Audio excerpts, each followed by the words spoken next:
going to say something, you're going to have to hold on to your seat a little bit. I'm convinced, beyond doubt, that in this same sense, God has abandoned America.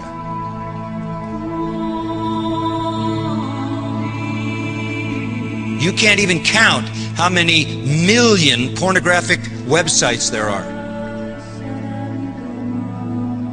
When a society is abandoned by God, it operates out of its own perverse sexual passion without restraint.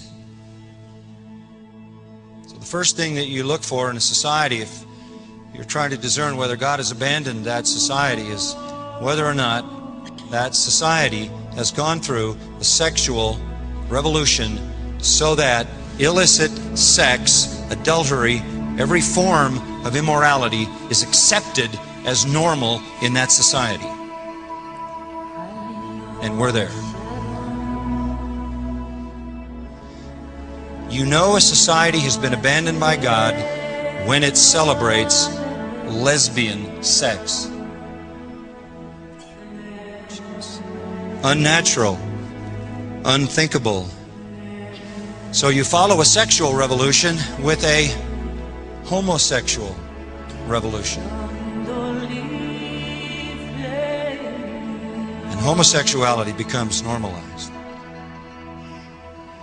And you look at this world and you say, rampant sexual immorality, out of control, destroying people willy-nilly, even in the church, even in the leadership of the church. Homosexuality, same thing, rampant, out of control, demanding to be accepted as normal, and the society rushing to affirm that acceptance. Isn't there anybody in the system who would stand up and call this what it really is? A massive moral disaster. Can't they see it? Can't they figure it out? No. No. 1 Corinthians 1 says, man by wisdom knew not God. Human wisdom just on its own doesn't get there. Then you add that the God of this world has blinded the minds of them that do not believe, and you've got a compounding blindness. And then you add the fact that they are blinded by virtue of the sweeping, dominating elements of their culture. And you're just not going to get anybody to rise up and take that position and have people rally around it. You're going to have candidates running for president who were having an affair while their wife was in chemotherapy. You're going to have more people in leadership in the country outing themselves as homosexuals. If you think you've seen a lot of that, you haven't seen any of it yet. As it becomes more and more accepted. Always about truth. Always. From the garden, it started out as a war of truth, right? God says, you eat the fruit, you'll die. Satan says, no, you won't. You shall not surely die. There it is. Adam and Eve believed. Satan thought God was lying to him. That started the truth war. It's going on today. It's always about the truth. Simple. This happens when you suppress the truth. What truth? Real truth. As Francis Schaeffer used to say, the true truth. Biblical truth. You suppress this, that's where you go. Take the Word of God out of the place of its supremacy, and you suppress the truth. Deny that it's true, deny its veracity, deny its authenticity, deny its inerrancy, deny its inspiration, deny its sufficiency, deny its clarity. That's the latest one.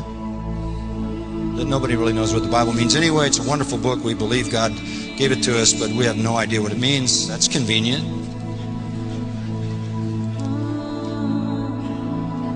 Only in the modern world do we not get it. You go back to God. The massive first cause of everything. So that's in the fabric of being human.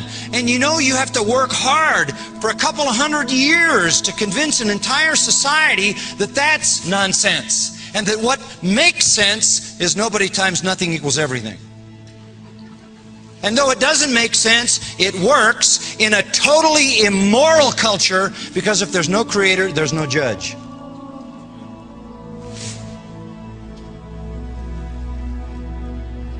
So reason is the first thing that shows you God. The second thing is morality, which is built into the fabric of all of us and has to again be cultivated to the point where you've got a society of people whose reason doesn't need God and whose sense of morality has been totally perverted. Here we are. Here we are. Even though they knew God.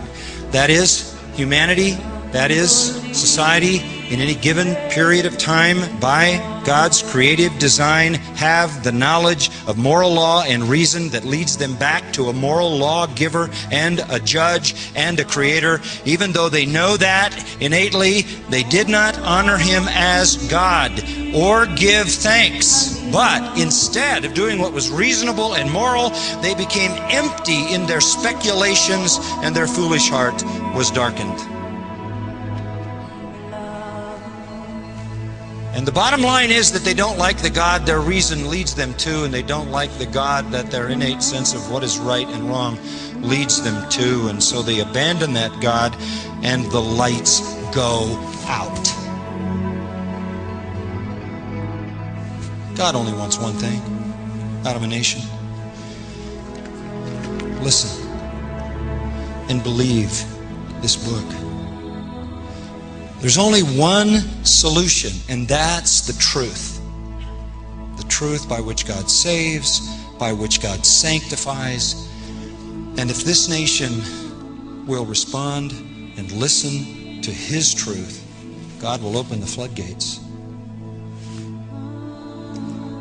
And we might be the greatest recovery story in history. But there's no other way than that people listen to me and walk in my ways.